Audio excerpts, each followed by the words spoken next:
हम 1000 रुपए के जूते अगर 1200 में ले आए तो हमें बड़ा गुस्सा आता है खुद पर और शायद उस दुकानदार पर भी जिसने हमें वो जूते बेचे होते हैं। हमें उन 200 रुपए का इतना बुरा लगता है कि हम शायद उस दुकान में वापस जाते भी नहीं हैं। लेकिन राजस्थान में एक महिला के साथ कुछ ऐसा हुआ जो शायद हमने फिल्मों या किसी कहानियों में ही सुना है। अच्छा, आपने नटवर लाल के बारे में तो सुना ही है ना? जी हाँ, वही नटवर लाल जिसने ताजमहल से लेकर लाल किला और राष्ट्रपति भवन तक बेच दिया था। उस नटवर लाल के सामने आपको जयपुर के रामा रोडियम दुकान के ठग भी छोटे लगेंगे।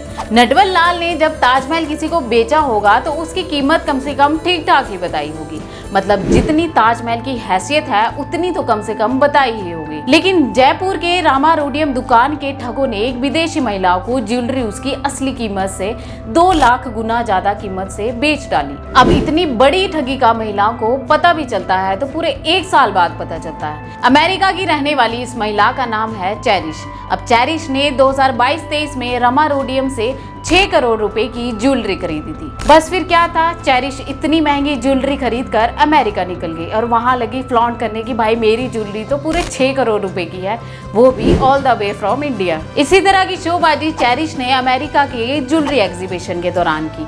लेकिन जैसे ही उन्होंने लोगों को गहने दिखाए तो पता चलता है कि ये गहने तो एकदम नकली हैं और 6 करोड़ वड़ोर के नहीं, केवल और केवल $3.5 यानी कि केवल 300 रुपए के हैं। जयपुर में एक अमेरिकी महिला को 300 रुपए के नकली जेवर 6 करोड़ में बेच दी गए। बस अब हुआ हंगामा और चेरिश जी पहुंच गई सीधा इंडिया और पुलिस से कहा कि भाई मैं तो यहाँ से ये सोचकर सोना ले गई थी कि भारत को तो सोने की चिड़िया कहा जाता है, लेकिन मुझे क्या पता था कि भारत अपने ठग साफ हिंदुस्तान के लिए भी जाना जाता है। फिर क्या था, चेरिश जी ने FIR लिखवाई और कहा कि मुझे मेरे पैसे वापस चाहिए। लेकिन 6 करोड़ लेने वाले क्या सच में वहाँ बैठे रहते? खबरों के मुताबिक ठगी करने वाले बाप बेटे फरार हो चुके हैं।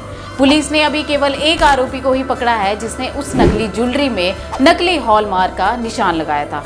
अगर आपको पता नहीं है तो मैं बता दूं कि हॉलमार्क का निशान ही सोने की असली और नकली होने की पहचान होता है।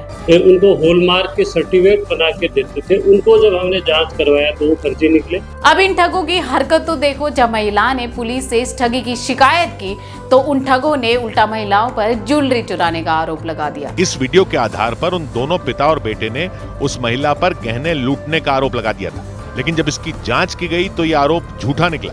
बहरहाल अब देखते हैं कि ये ठग कब तक जेल की सलाखों के पीछे होंगे और महिला को उसके पैसे वापस मिल पाएंगे। वैसे इन लोगों को सजा जब भी मिले उससे फर्क नहीं पड़ता, फर्क इससे पड़ता है कि ये लोग क्या इमेज भारत की दूसरे देशों में बना रहे हैं। विदेशियों को ठगना तो हमारे देश में एक फैशन सा बन चुका है। एक तरफ जहाँ हमारी किताबों और विज्ञापनों में अतिथियों की सेवा करना सिखाते हैं और दूसरी तरफ हमारे देश के लोग विदेशियों को ठग रहे हैं। आप भी सतर्क रहें और इन जैसे ठगों से बच कर रहें। इस वीडियो में इतना ही। बाकी वीडियो को देखने के लिए सुनेगा इंडिया को सब्सक्राइब करना ना भूलें।